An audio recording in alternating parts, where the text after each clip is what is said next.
जय हिंद, जय बिहार। मैं हूं वकील सह पत्रकार एसके पंकज। मनीष कश्यप मामले में उनके विरोधी और समर्थक दोनों एक दूसरे के आमने सामने हैं। एक तरफ मनीष कश्यप के दोस्त, मनीष कश्यप के सबसे बड़े समर्थक और मनीष कश्यप के आजादी की लड़ाई लड़ने वाले अनिकेत रंजन और उनके छोटे भाई करण कश्यप हैं, तो दूसरी तरफ उनके एक बहुत ही कट्टर विरोधी और उनके एक बहुत ही बड़े विरोधी निशांत वर्मा जी हैं। तो अनिकेत रंजन जी और निशांत वर्मा जी दोनों में वाक युद्ध एक तरह से चल रहा है। निशांत वर्मा से उनके सिगरेट पीने वाले वीडियो पर सवाल करते हुए अनिकेत रंजन जी ने कुछ सवाल किए थे कि कौन सा संस्कार आप अपने बच्चों को या युवाओं को देना चाहते हैं। उसका जवाब अनिकेत रंजन जी ने नहीं दिया, माफ करिएगा, उसका जवाब अब तक जो है निशांत वर्मा जी ने नहीं दिया है।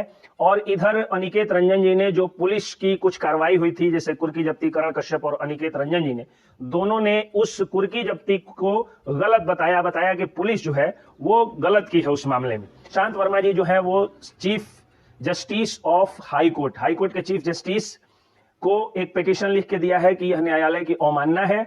और दूसरी तरफ बेतिया के चीफ जुडिशियल मजिस्ट्रेट को भी उन्होंने पिटीशन फॉरवर्ड किया है कि जो करण कश्यप बता रहे हैं कि यह कुर्की जब्ती नहीं बल्कि यह पुलिसिया लूट थी, तो उस पर उन्होंने कहा कि यह आपके आदेश पर हुआ था, पुलिस अपने आप नहीं की होगी कुर्की जब्ती, तो यह आपकी अवमानना है। उन्होंने चीफ जुडिशियल मजिस्ट्रेट बेतिया को यह पिटीशन लिख करके भेजा है।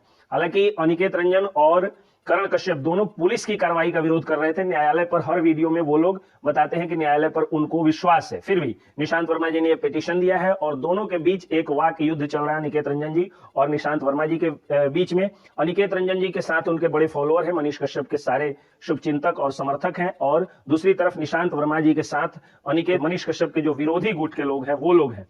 तो ये एक वाक युद्ध चल रहा है। अब इस वाक युद्ध का भी समापन होगा, क्योंकि सभी लोग जानते हैं कि मनीष कश्यप जो है वो अभी जेल में है, तो उनके लिए समर्थन में या विरोध में लड़ना कहीं से उचित प्रतीत नहीं होता है। अभी वो न्यायालय में है, तो उनकी छवि अच्छी हो, चूंकि बिहार के लोगों को उनकी जरूरत है और न्यायालय में उनकी जीत हो, इस पर ध्यान रखना है। और जब वो सामने आ जाएंगे, जब वो बाहर आ जाएंगे, फिर निशांत वर्मा जी को जितना लड़ना है वो लड़ सकते हैं। क्योंकि जहां एक तरफ समर्थकों का सम्मान होना चाहिए, वहीं दूसरी तरफ विरोधियों का भी सम्मान होना चाहिए। ये बात मैं नहीं बोल रहा हूं, बल्कि महात्मा गांधी ने भी कहा था, बड़े बड़े नेताओं ने भी कहा था, और खुद मनीष कश्यप ने भी कहा था कि मैं अपने विरोधियों का भी उतना ही सम्मान करता हूं जितना अपने समर्थकों का करता हूं।